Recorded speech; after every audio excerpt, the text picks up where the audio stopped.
Assalamualaikum warahmatullahi wabarakatuh.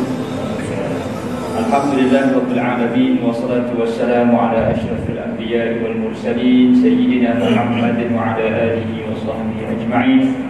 Qala rabbi shrah li sadri wa yassir li amri wahlul 'uqdatam min lisani yafqahu qawli.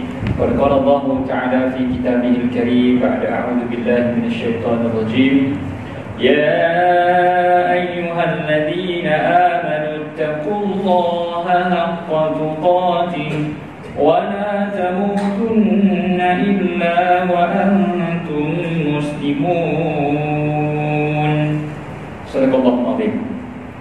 Yang dimuliakan dan dikasihi al-fadhil Tuan Imam, Tuan Imam, Tuan Bilal, Tuan Kursi, barisan ahli dan kuasa surau Ikhwan, tuan-tuan perempuan, hadirin hadirat, muslimin muslimat yang dirahmati Allah Subhanahu wa taala sekalian.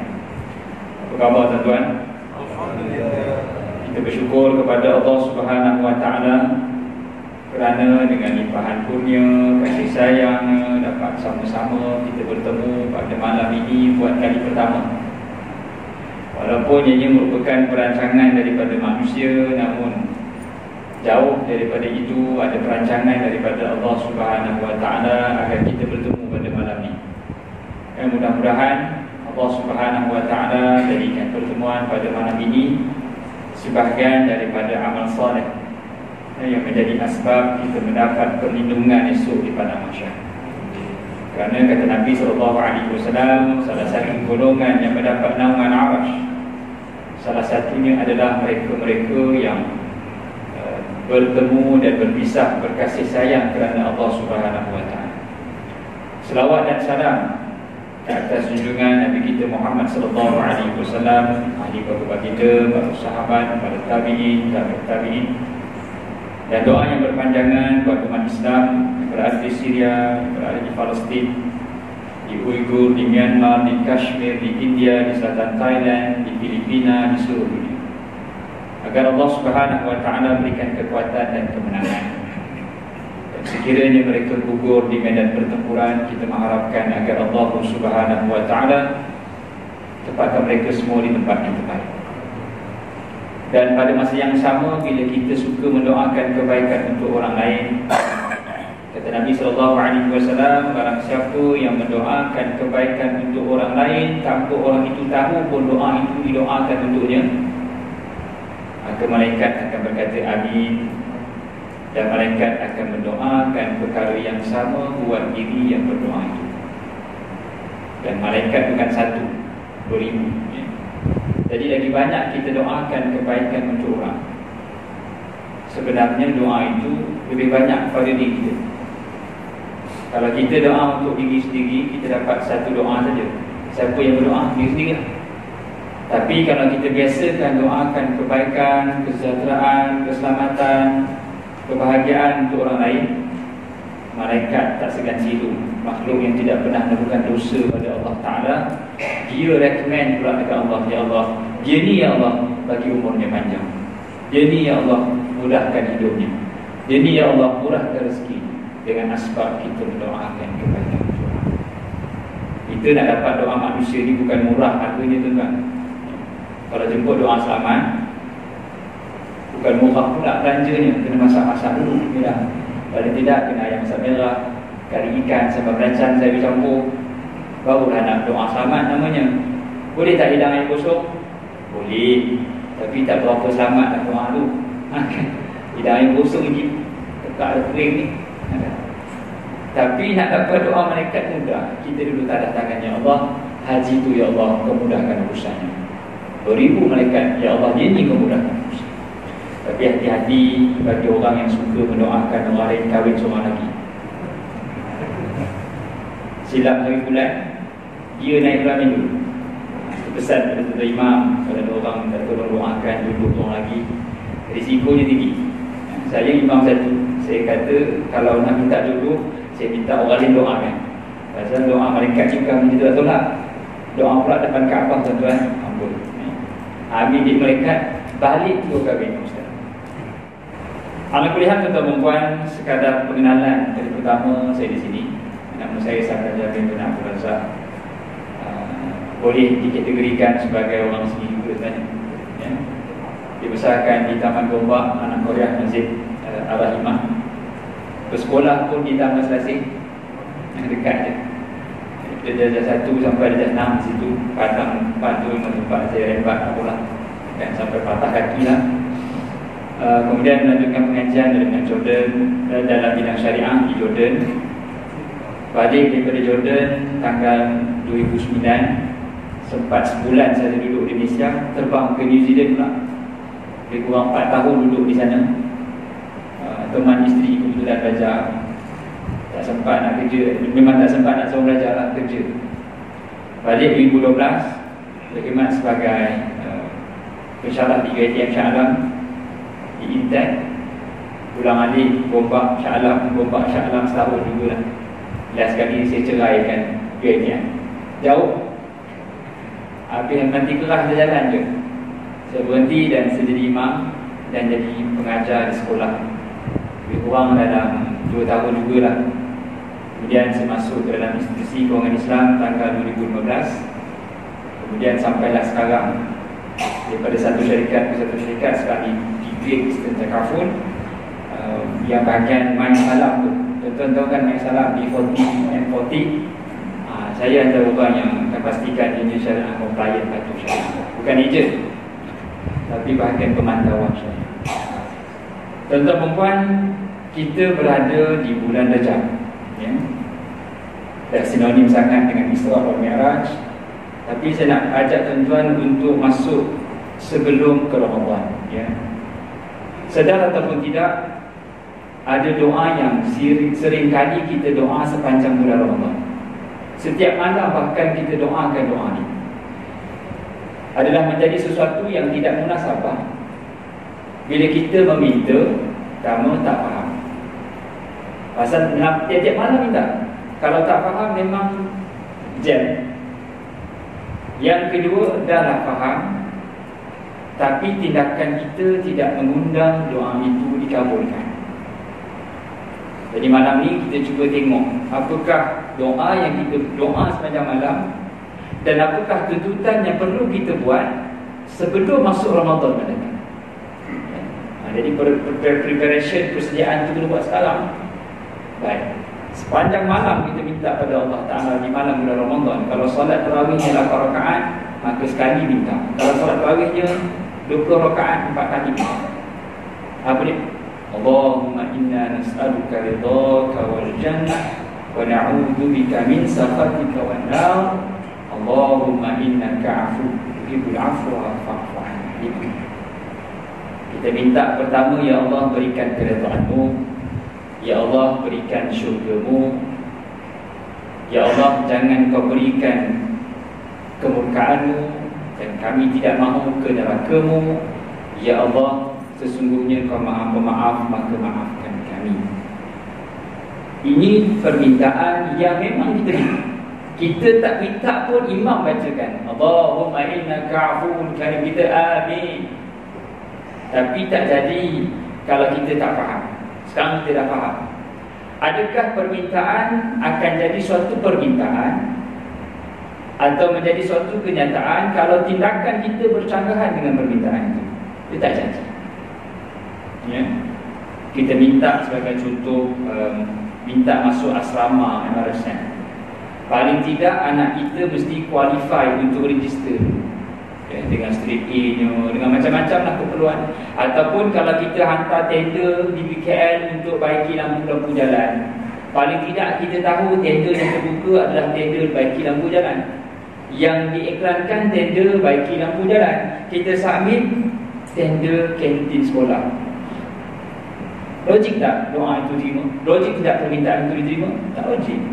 Pasal submit benda yang bersalahan dengan apa yang diminta. Begitulah doa kita, tuan-tuan.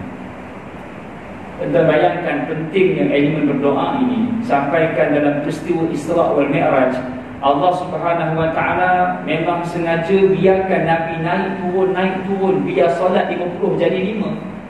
Allah boleh bagi terus 5, tapi Allah nak ajar manusia untuk dapat itu kena minta. Naik turun. pun Allah boleh bagi 5 terus. Dan memang takdirnya 5 solat waktu. Tapi mengajar kepada kita, walaupun Nabi Muhammad SAW dah dijemput naik ke langit, tidak terlepas untuk memohon agar dikurangkan. Dia faham dan tahu apa yang kita minta. Baik, pertama kita minta Allah ridhaka wal jannah. Baik, apa permintaan ataupun apa tuntutan bila kita minta Allah redha dan syurga untuk kita pastikan itu dapat? Pertama, zikir pagi dan petang kita, tuan-tuan, yang Nabi SAW suruh kita berzikir.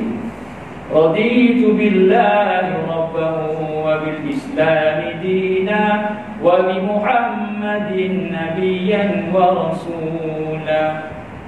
Kita redha Allah sebagai Tuhan, kita redha Nabi Muhammad SAW, kita redha Islam sebagai ikutan, kita redha Nabi Muhammad SAW sebagai panduan.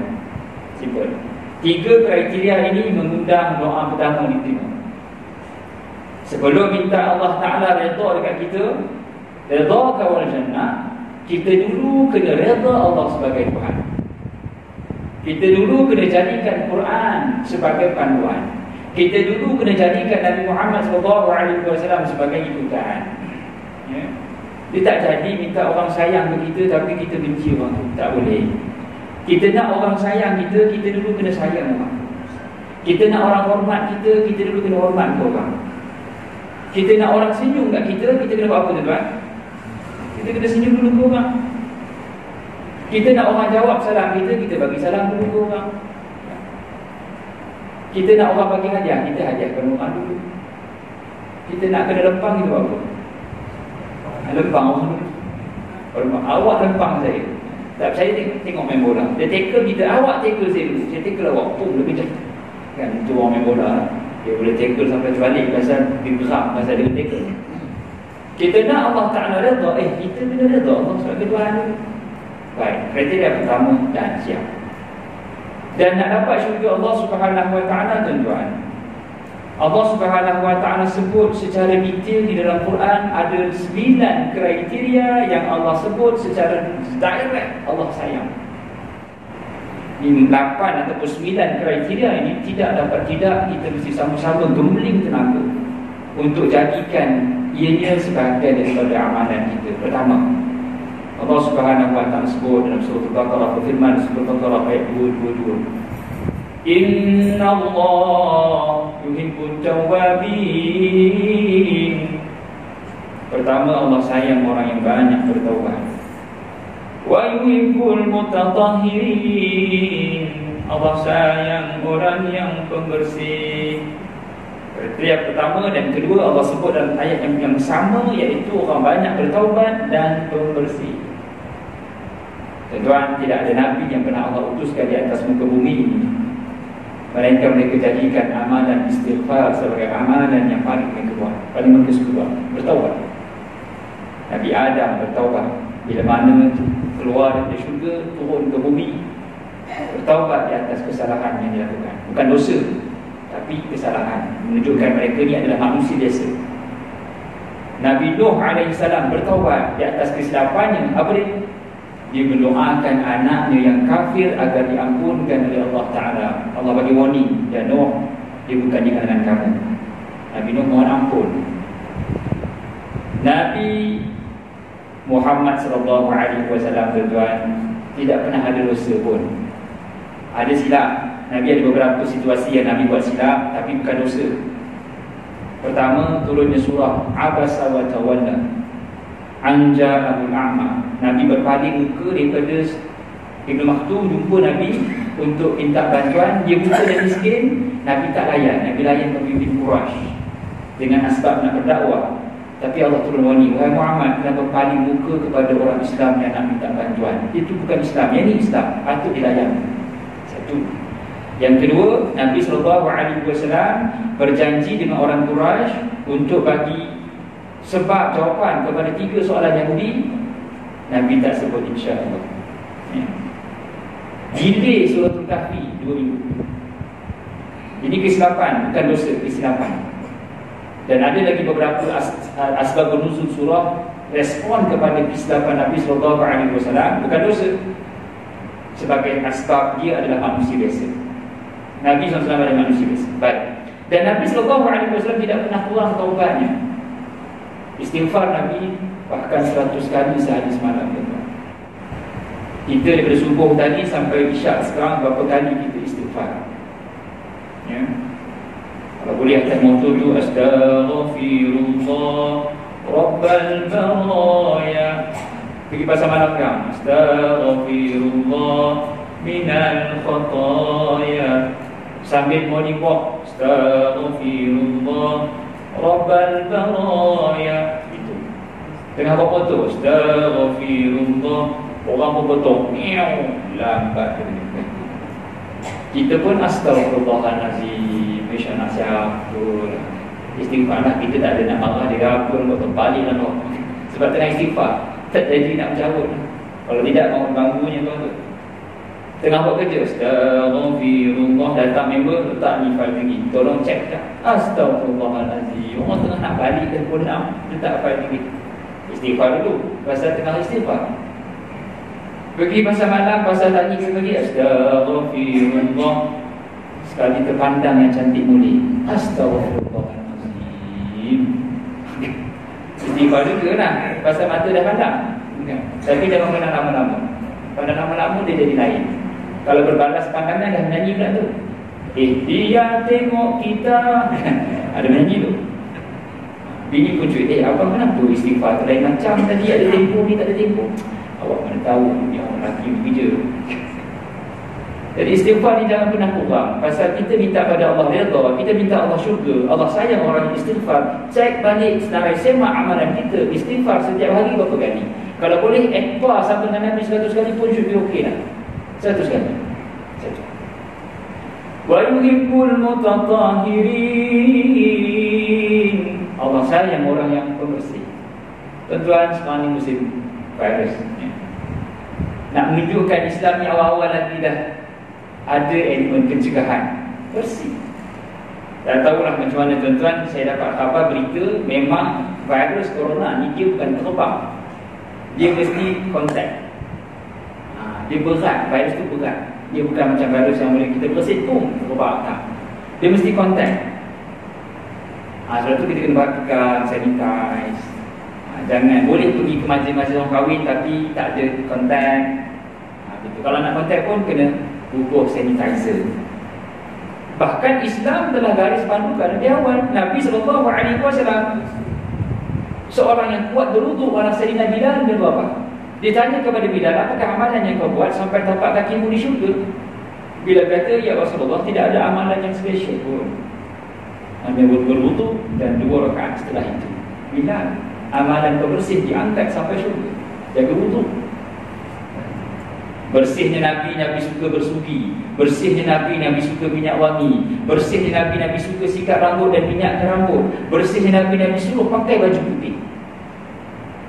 Bukan cara-cara orang boleh pakai baju putih ni, ya? Kan? Dia sekali pakai, dia tak ada kari, ada begi, ada makan. Dia cakap kan ada makan-makan, kata isi, bukan Syah. Tengoklah siapa yang ada macam-macam baju. Saya tak berani pakai baju putih kalau pergi keluar. Kalau kat masjid sendiri je baju putih. Kalau tidak, memang tak boleh. Kalau memang ada lah cari sendiri, hitam lah, motor lah semua. Nabi SAW ada 4 jubah. Jubah putih, jubah hitam, jubah merah, jubah hijau. Selalunya Nabi akan pakai jubah putih. Jubah merah, jubah hijau untuk sambut tetamu. Jubah hitam untuk pergi berperang.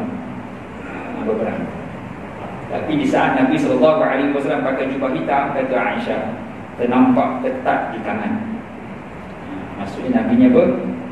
Sado. Sado tu Nabi SAW.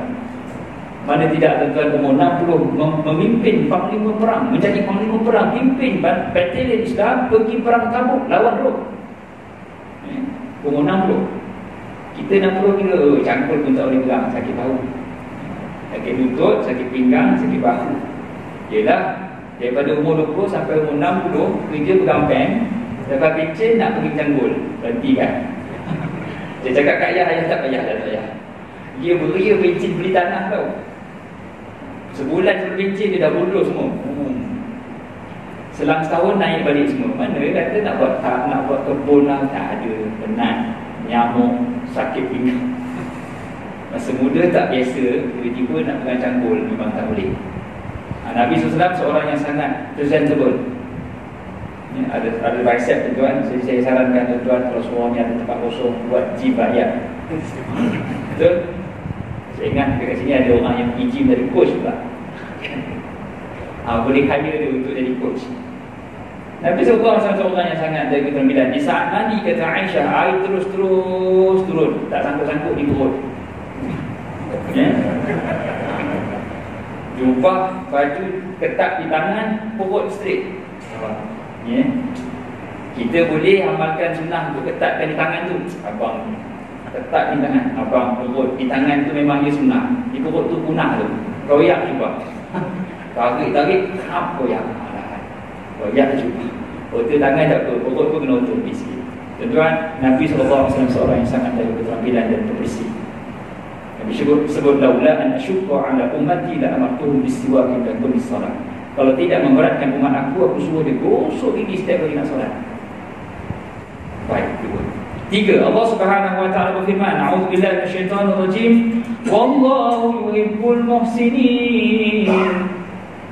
Allah sayang orang yang muhsinin, yang suka buat baik. Surah Al-Imran ayat 134. Orang yang suka buat baik ni Allah sayang. Kita buat baik, sama ada manusia pandang ke manusia tak pandang ke, itu bukan masalahnya. Kita buat baik sebab Allah sayang. Kita yang minta Allah redha, kita jadi orang baik. Depan orang baik, belakang orang baik, di pejabat baik, di rumah baik. Apa-apalah baik tuan-tuan, jadi jiran yang baik. Tapi kadang-kadang kita dengan jiran suka gaduh. Parking terlebih sikit, blok orang kita marah. Yalah, kita pun bukanlah nak gaduh dengan jiran, tapi kita kena faham lah. Ada orang ustaz boleh tak tengah ceramah tu pantai sikit. Dia jenis tak kisah jiran. Kalau kat sanak saudara datang habis blok semua orang, dia seorang begitu je. Kalau dia boleh bunga, dia blok habis semua orang, bunga dia je kat depan-depannya. Dua. Kalau dia ada pokok mangga, buah tak pernah sampai rumah jiran, daun kering dia datang. Daun kering sumbat longkang pokok mangga dia. Kita suruh potong dia marah. Buah terjuntai dalam rumah jiran, dia ambil dulu. Bela binatang, pandai bagi makan, kena perhati mana binatang ni buang air, berak apa semua, kucing semua. Dia tidak, dia pandai bagi makan, rumah simen hujung ke hujung. Kucing tu pergi mana pun dia tak tahu. Jadi benda-benda macam ni kena lihat. Kita nak Allah Subhanahu wa taala sayang kita, kita kena jadi orang yang baik. Macam mana nak jadi orang baik kalau jiran nasi berjumpa? Tak jadi. Ya. Man kana yu'minu billahi wal yawmil akhir falyukrim jarahu. Siapa beriman pada Allah dan hari kiamat, maka muliakan jiran. Jangan gaduh dengan jiran. Ya. Kalau hari ini kita gaduh dengan jiran, upah masuk Ramadan. Ya. Jiran boleh jadi asbab ke syurga, jiran boleh jadi asbab ke neraka.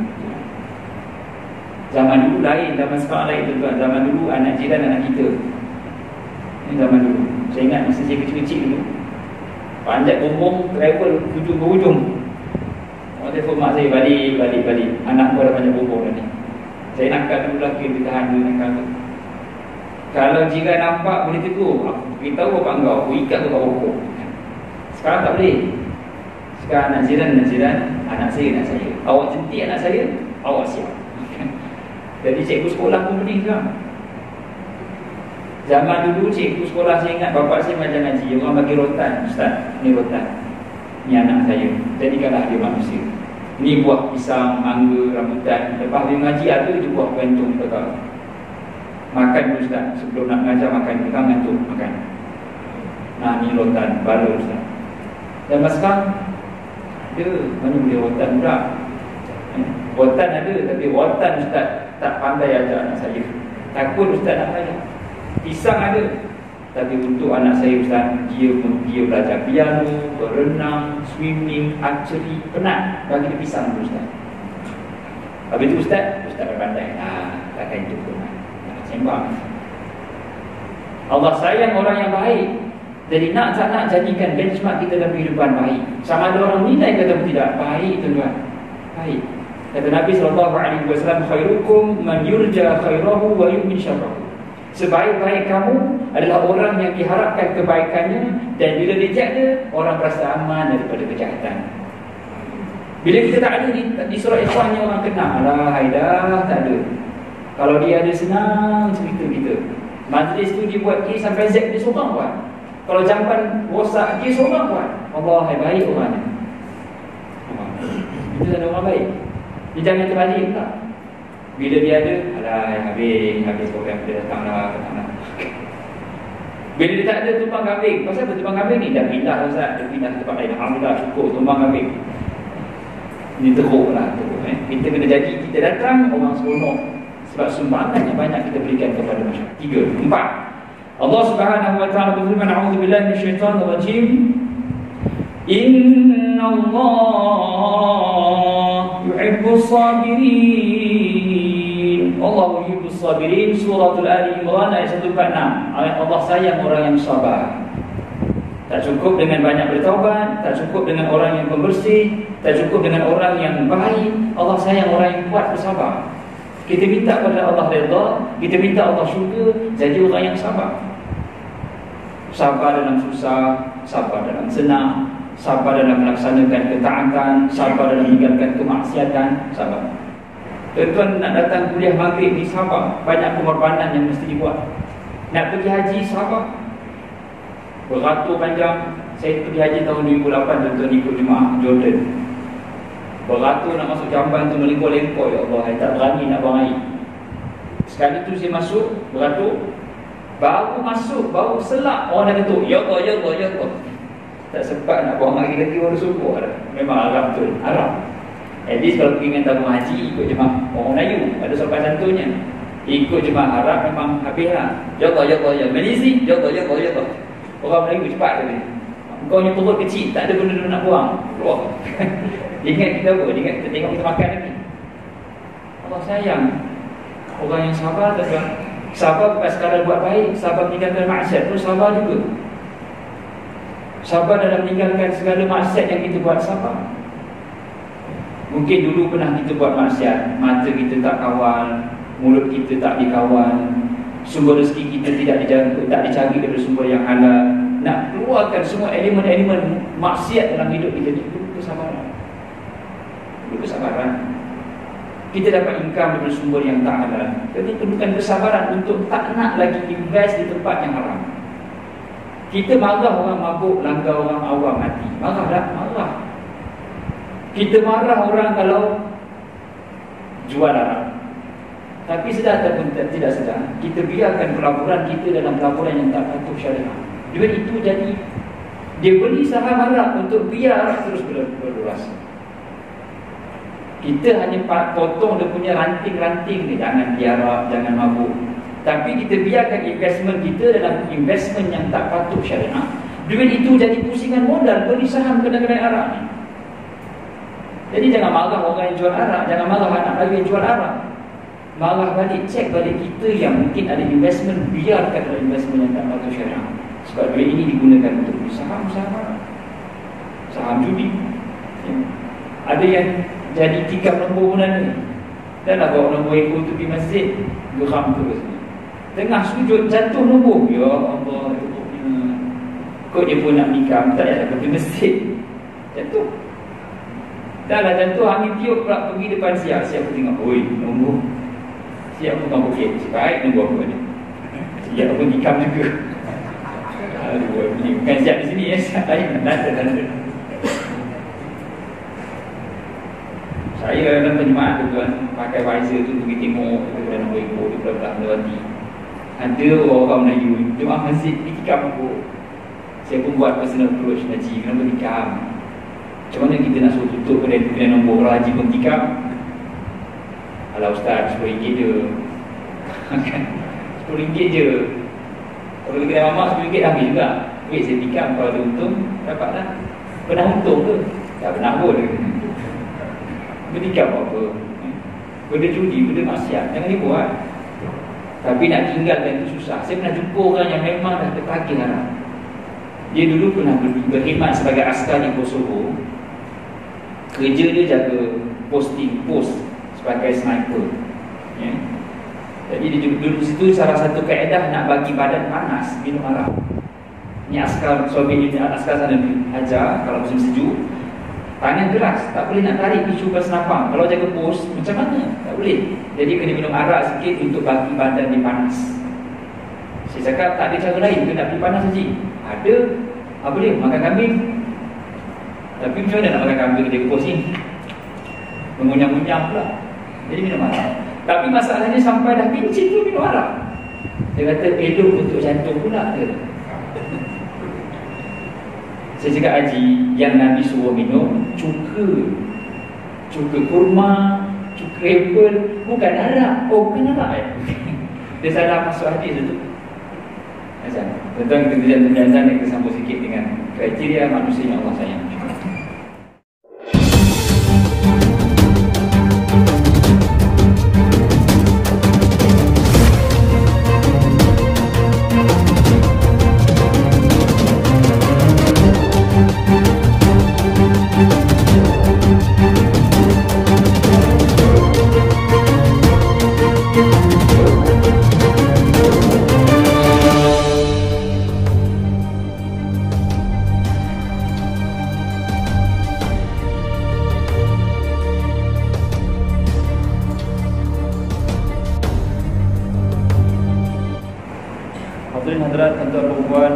Muslimat yang dirahmati Allah Subhanahu wa taala, kita membicarakan perkara-perkara yang mesti kita buat setelah kita meminta kepada Allah Subhanahu wa taala sepanjang bulan Ramadan. Apabila kita minta Allah redha, kita minta Allah syurga, maka pastikan tindakan kita selari dengan permintaan itu. Sedar ataupun tidak, Allah Subhanahu wa taala dah sebut dalam Quran ada 9 kriteria manusia yang Allah sayang. Kalau nak jadi orang yang Allah berikan redha dan syurganya, pastikan kita jadi 9 orang ataupun dapat satu pun jadilah kriteria orang yang Allah sayang. Pertama, Allah sayang orang yang banyak bertaubat. Yang kedua, Allah sayang orang yang pembersih. Yang ketiga, Allah sayang orang yang muhsinin, yang suka buat baik. Yang keempat, Allah sayang orang yang sabar. Yang kelima, Allah Subhanahu wa taala sayang orang yang adil. Waqsitu innallaha yuhibbul muqsitin. Allah sayang orang yang adil. Apa juga keputusan yang kita buat, biar adil dalam menimbang. Dalam apa juga kita menilai, biar adil dalam buat pertimbangan. Kita tak boleh berat sebelah, kita tak boleh bias. Dan apa juga kita buat mesti adil. Sebab Allah sayang. Kita nak menghukum, kena adil. Kita nak buat keputusan, kena adil. Hari-hari kita buat keputusan, nak pergi masjid ke tidak, nak pergi kedai ke tidak, nak makan ke nak tidur. Hari-hari kita buat keputusan. Sebab itu antara solat yang Nabi SAW jarang tinggalkan adalah solat sunat istikharah. Selain pada duha, solat witir, tahajud, Nabi jarang meninggalkan solat sunat istikharah. Kita bila last istikharah? Dulu masa nak kahwin tu. Malam ni boleh buat boleh lah. Tapi kena buat senyap. Jangan beritahu rumah pula. Nanti kan bini tanya, abang solat macam mana? Abang solat istikharah. Abang lain macam. Siapa yang kan? Dia sering kadang-kadang tu. Istikharah ni kena buat setiap hari. Bahkan kalau anak kita nak kahwin, bapa dengan mak istikharah. Kita jangan suruh anak istikharah. Alung boleh istikharah belum nak kahwin ni? Dah ya, alhamdulillah semuanya jadi. Kau istikharah ke kau sembahyang hajat? Oh, sembahyang hajat. Dia sembahyang hajat kasi jadi, dia bukan istikharah. Yang istikharah bapa boleh istikharah. Betul ke anak aku ni nak jadikan bakal suami dia ni? Bapa kena pergi check, spot check. Tengok bakal menantu pergi masjid, dia betul ke Syiah ke Sunni? Sekali Syiah, pening kita. Pergi spot check rumah menantu, rumah anak kita, tengok asal apa kiblat kau terbalik ni? Suruh dia bentang kiblat, cuba bentang sikit saya tanya ni nak tengok. Dia pun pulang kabut, bapak pun datang, Assalamualaikum. Oh kenapa bapak datang? Bentang saya dah. Alhamdulillah, bagus. Kopiah yang tak lalat semua buang. Baru letak. Telpung semua tukar, telpung Khadijah ni. Bapak pun sebenarnya Allahu Akbar. Bini cuit, abang kiblat terbalik. Bapak pun tak tahu, ikut. Jadi adil tuan-tuan, bab kita dalam menilai segala-galanya ini mesti adil dalam buat timbangkan. Baik, 5. 6. Inna Allah yuhibbul mutawakkilin. Allah sayang orang yang bertawakal. Bertawakal pada Allah Ta'ala ni penting. Tawakal kepada Allah nombor 1, baru harap pada makhluk. Ya, fa idza azamta fatawakkal 'ala Allah. Awal-awal dulu angkat tangan, ya Allah, mudahkan urusan ini. 7. Inna Allah yuhibbul muttaqin. Allah sayang orang yang bertakwa. Bertakwa itu biasalah Nabi SAW pernah sebut satu hadis, ditanya tentang takwa, Nabi tepuk dada 3 kali. At-taqwa hahuna. Takwa itu di sini.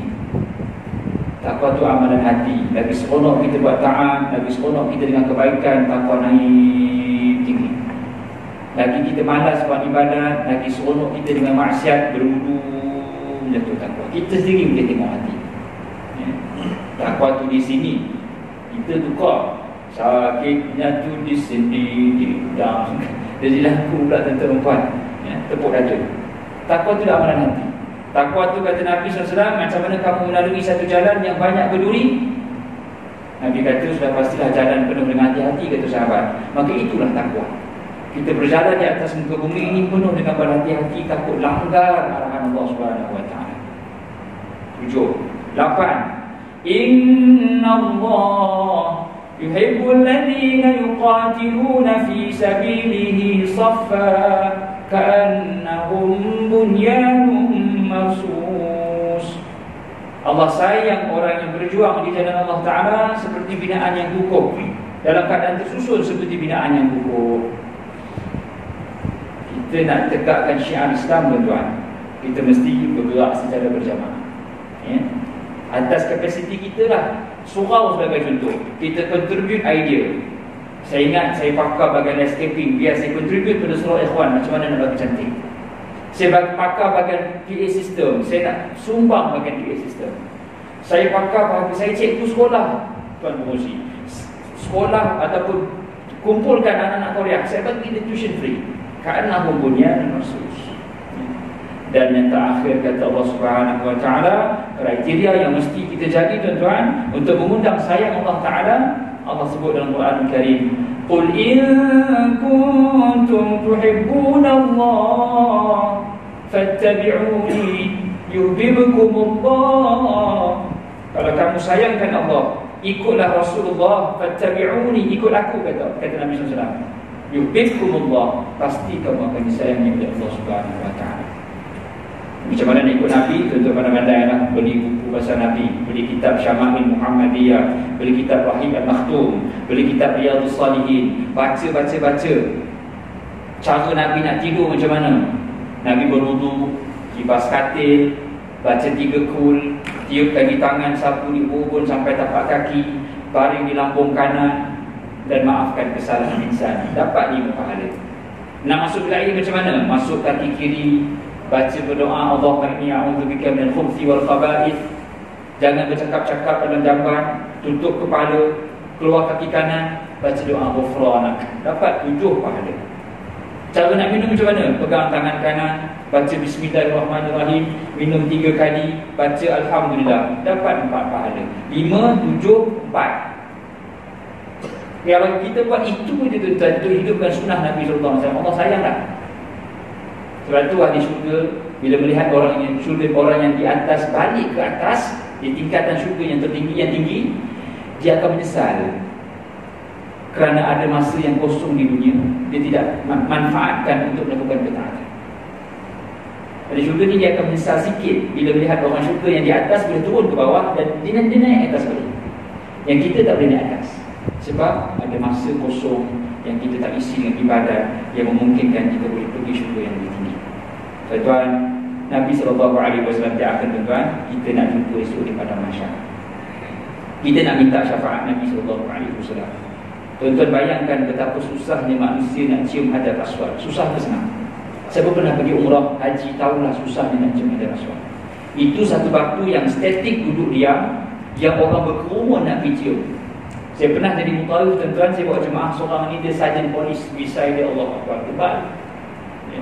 Saya cakap saja, lepas tahallul potong misal tebal sangat, tangan musik saya kenalah terim sikit saja, berenang tu nanti tarik so, ini kan geli ke misal ini ori tu Ustaz, sampai tak nampak tu. Dia nak pergi cium Hajar Aswad, dia kata, Ustaz, tunjukkan saya mana Hajar Aswad, saya nak pergi cium. Saya kata, sajen balik dah, dia dulu penat daripada Madinah sampai tu buat umrah balik. Oh tak, saya nak pergi cium. Dia pun kata, baik saja, ni lampu hijau, tegak dia. Apa-apa jumpa di hotel, kunci dengan saya. Saya pun bawa rumah muslimat kedik-kedik sampai muslimat biasalah, dengan handbag dia, dengan selingkuh dia, dengan macam-macam kan bawa. Sampai di hotel, saja kena tunggulah. Baik, sebab saja dia memang tak pernah jumpa orang. Sama-sama lepas dari tempat sa'i tu, dia dah cium Hajar Aswad, dah sama-sama saya di hotel. Dia tengok je, Ustaz, yang kali bagi tu biar terang Ustaz. Ustaz cakap dengan polis tahu, saya dia tidak ikut arahan. Ustaz suruh tegak, memang tegak suruh siapa. Hitam memang hitam, tapi bukan Hajar Aswad. Ketiak ekor je cium. Melekat bau kat misai ni. Apa saya suruh potong misai tadi. Dia macam ni, dia pop cium. Ustaz kata suruh pergi tegak je. Apa salah dia? Yang seorang tu orang Kuala Selangor kecil, orang Jawa kecil dia orang. Lepas semayang dia tak boleh cium, dia tunggu lepas semayang. Dia pun tak payah akhir lama sangat bagi salam, berzikir pula. Tak, dan dia nak pergi bangun, orang tangkang dia. Gelap. Dia kata, kenapa gelap? Rupanya dalam kain negro. Woi, orang negro dia orang. Dia tangkang ni kawan tu. Nasib baik saya dah berumur Ustaz. Kalau saya fikir saya muda main sayur ombak, kalau dia macam tu je tengok situ ombak tu, tengok kata. Bukan mudah nak cium Hajar Aswad. Bayangkan, bukan mudah nak berdiri depan Nabi pada mahsyar nak minta, ya Rasulullah, bagi syafaat sikit. Ada ke masa Nabi nak jumpa kita, tuan-tuan? Jadi start cari masa untuk baca sirah Nabi, cari masa untuk buka kitab hadis, amalkan dalam hidup, jadikan itu asbab untuk kita dapat syafaat Nabi esok di pada mahsyar. Di saat kita nak cari Nabi kita tunggu dulu. Aku nak jumpa si fulan bin si fulan, datang sini. Pasal di saat manusia lupakan sunnahku, dia lah orang yang tengah bangunkan sunnah. Tuan, mudah-mudahan sedikit perkongsian pada malam ni. Itulah 9 kriteria yang nak kita mesti jadi. Pasal kita yang minta kepada Allah Ta'ala redha dan syurganya. Allah Ta'ala alam, yang baik Allah Ta'ala yang kurang untuk makna. Saya mohon maaf di atas lebih masa sikit. Aku lupa lihada wa astagfirullah li wa lakum wa billahi taufiq hidayah. Wassalamualaikum warahmatullahi wabarakatuh.